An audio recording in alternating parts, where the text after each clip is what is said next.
Welcome back to Verse. This lesson is the first in a series of tutorials that will cover membership data entry.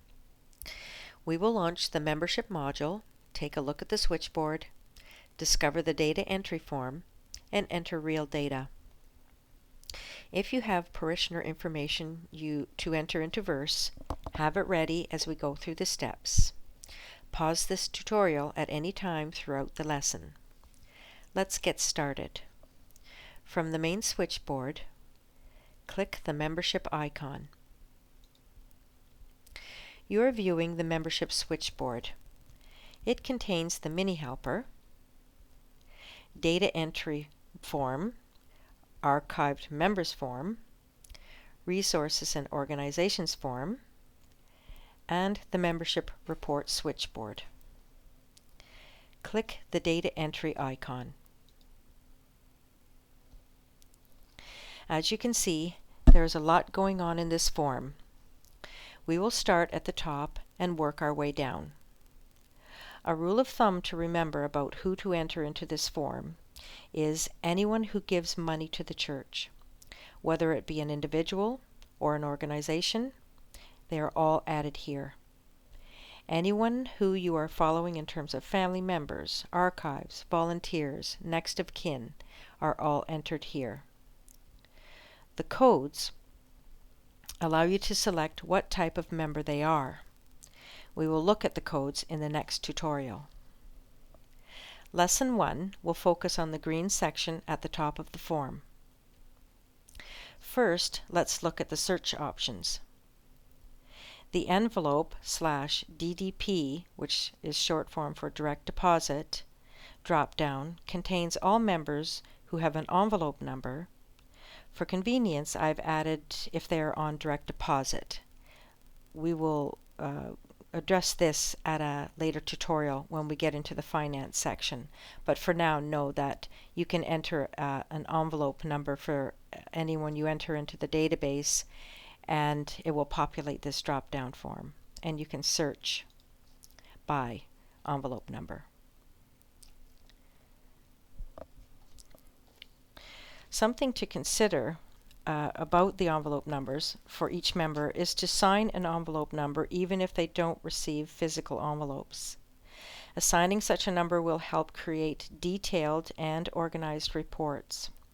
Examples are perhaps assign numbers 1 to 300 for actual envelopes, 400 to 500 for direct deposits, 600 to 700 for occasional donors, etc. If you don't have a numbering system at this time, you can always return to each member and assign a number later. The last name search bar contains all members except those who have been archived. The list is sorted in last name order and displays up to 30 entries. For easy searching, click the down arrow so the list is open. Start entering the name. If you have more than 30 records in your database, as soon as you start typing, say, someone's last name starts with Z, so if you were to enter Z, which I have no one in this database like that, but if you did, as soon as you type Z, it's going to bring you right down to everyone whose last name starts with Z. And the more letters you type in, the closer it comes to the person you're searching for. And as soon as you see that person, and I'll take that out because it's not in the list, you will just select it, click on it, and then their data populates your form. So nice easy searches. Moving down to the contact information section, you have many choices.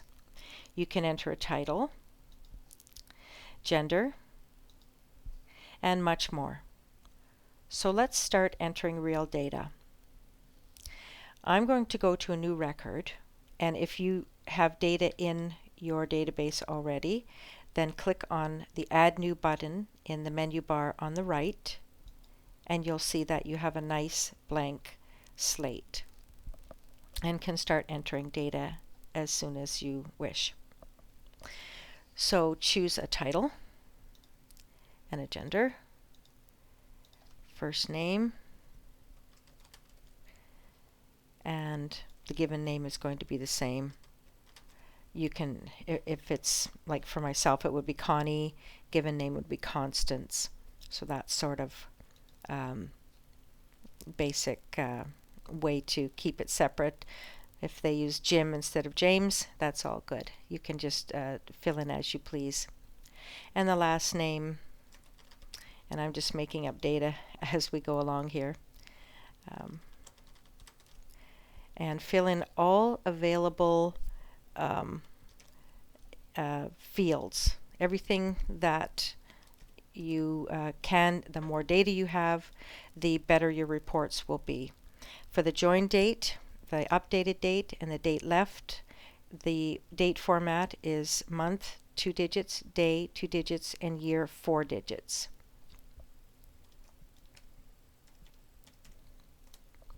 Okay, and then you can just continue on filling in data. Now, we talked about the envelope number and the importance of that, so I'm just going to assign this person's, maybe they have envelope number. I'm actually going to put a 0 in. For it to sort properly in your reports, you want to make sure you have a 0. If it's 100, okay, you just want to type in 100. If you're going into the thousands, then you want to make sure it's 0001, that type of thing. If that's your system, just make sure. And you'll notice when you do reports, if it's not sorting properly, you'll have to put zeros in. Otherwise, it just won't sort properly. But if someone has an envelope of 25, just make sure. If you're going from 1 to 300, or if you're staying under 1,000 in numbers, make sure you just put the appropriate zeros. In this case, we'll just use 025. You can see the ID number. It's extremely important. The ID, a unique ID, is assigned to every new record that you create. It will never be repeated, and so you know when we get into the finance tutorials, the money is actually posted to this number. The name may change, the address may change, many things may change, the envelope number may change, but this ID is permanently associated with this record. So any money that you post to this individual, whether name change or not, actually gets posted to this number. Moving to the last section at the top of the form, you will see that I have the family link with a red background. This signifies its importance. One person in a family must be the family link. You choose which one it will be. If there is only one person in the family, that person is the family link. If there are 2 people, choose only one. If there are several members in the family, choose one to be the family link. Do not miss this step. There are many reports that generate data based on this field being selected. So for Sarah Jones, we're going to make her the family link. Okay. Let's see, let's go on to mailings. So we're going to go below here. So in the mailing section, beneath the family link, you have many options. Select whether or not this member will receive a label. We're going to say that Sarah does receive a label. The method field is really an optional field where you can enter something like HD for hand delivered. It's for newsletters. Is it hand delivered? Is it mailed, emailed? You name it. This is just really optional. This does appear on certain labels if you want that. So you can fill it in and devise your own system for that. Newsletter. this must be selected if this person gets a newsletter. That will populate a report of all your members who do get newsletters.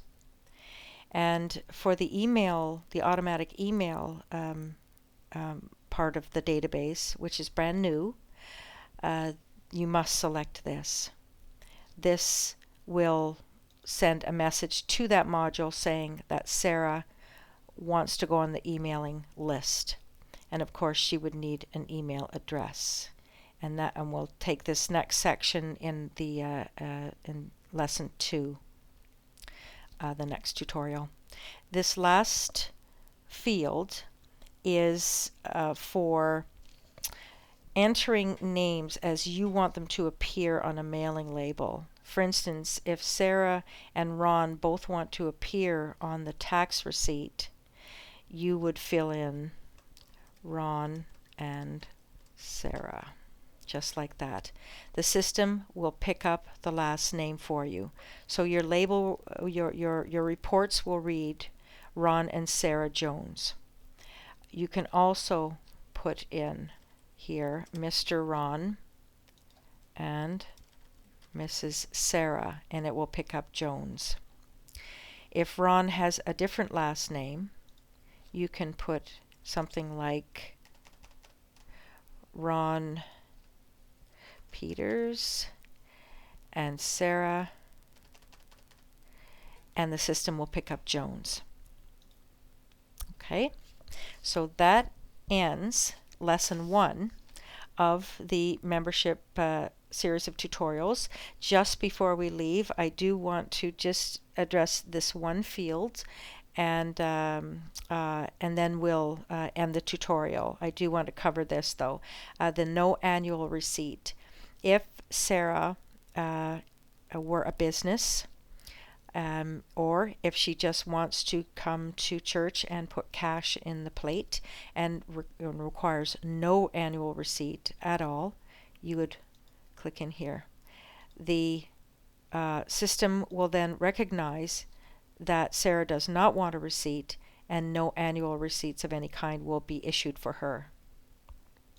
But we know Sarah is going to give donations every week by envelope number, by check, or some other way, and she wants a receipt.